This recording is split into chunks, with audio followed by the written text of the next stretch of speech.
Hello, Cubs, and welcome back to the Cozy Den. Yes, we are here for another Kingdom Come Deliverance book reading, today visiting the Kingdom of Bohemia. As far back as the memories recorder in our great chronicles do stretch, our lands have been fertile and settled in great abundance, and offered refuge to many, and exceeded other countries in beauty and bounty. Before the waning of the first millennium, two empires did exist here side by side: the great Moravian Empire and the disunited Duchy of Bohemia, in which the Pyrmid dynasty did reign supreme, and Saint Land did his brother Boleslaus I, who solidified power and unified the land.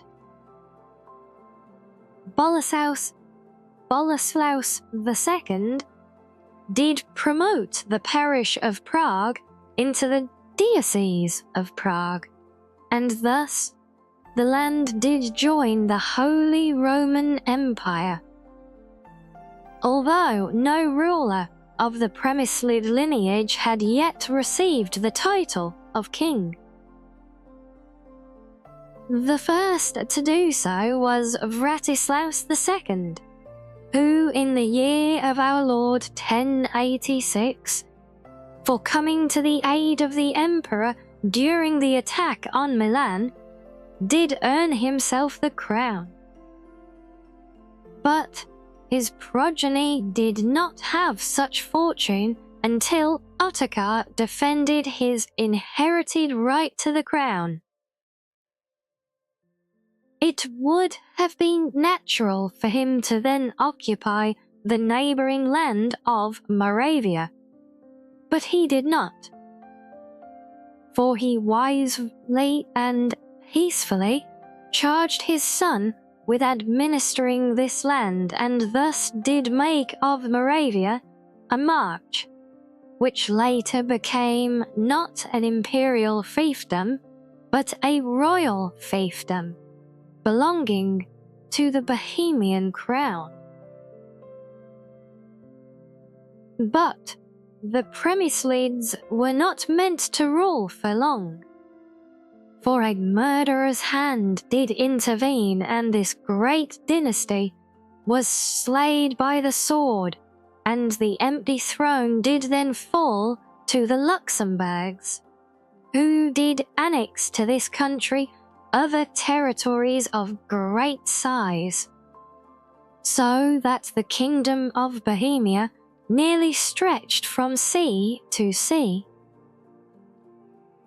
The most famed kings of Bohemia, and the King of Romans in the same man, was Charles IV of Luxembourg, who did establish great wealth and bounty for the entire land, and its fame did spread, for he did promote the diocese to an archdiocese, and did command for a great university at Prague to be built, and a new town with a stone bridge to connect it to the old.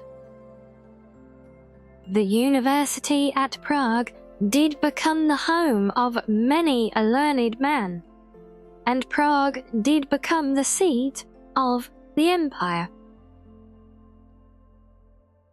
Charles's firstborn son, Wenceslas IV, was bequeathed a land of great riches and prosperity by his father.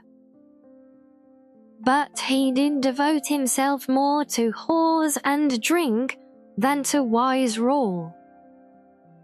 He did set his own bishops against Rome, and against each other, and in his incompetence as a ruler was so great that his own brother, who had inherited the ways of a ruler from his father, had him taken prisoner and dethroned. And a final note, what has been written here about the good King Wenceslas is reportedly a blatant lie. Sigismund, the ginger fox, is the son of a whore and traitor to his land. King Wenceslas is the one true king, according to the note appending this text. Well, we've heard many takes on all of these events, on Charles, on Wenceslas, and on Sigismund. So the plot certainly thickens, and given that we are exploring these literature pieces as we find them, there is of course no continuity from one text to the other. These are, after all, captured as found, so take from the context what you will.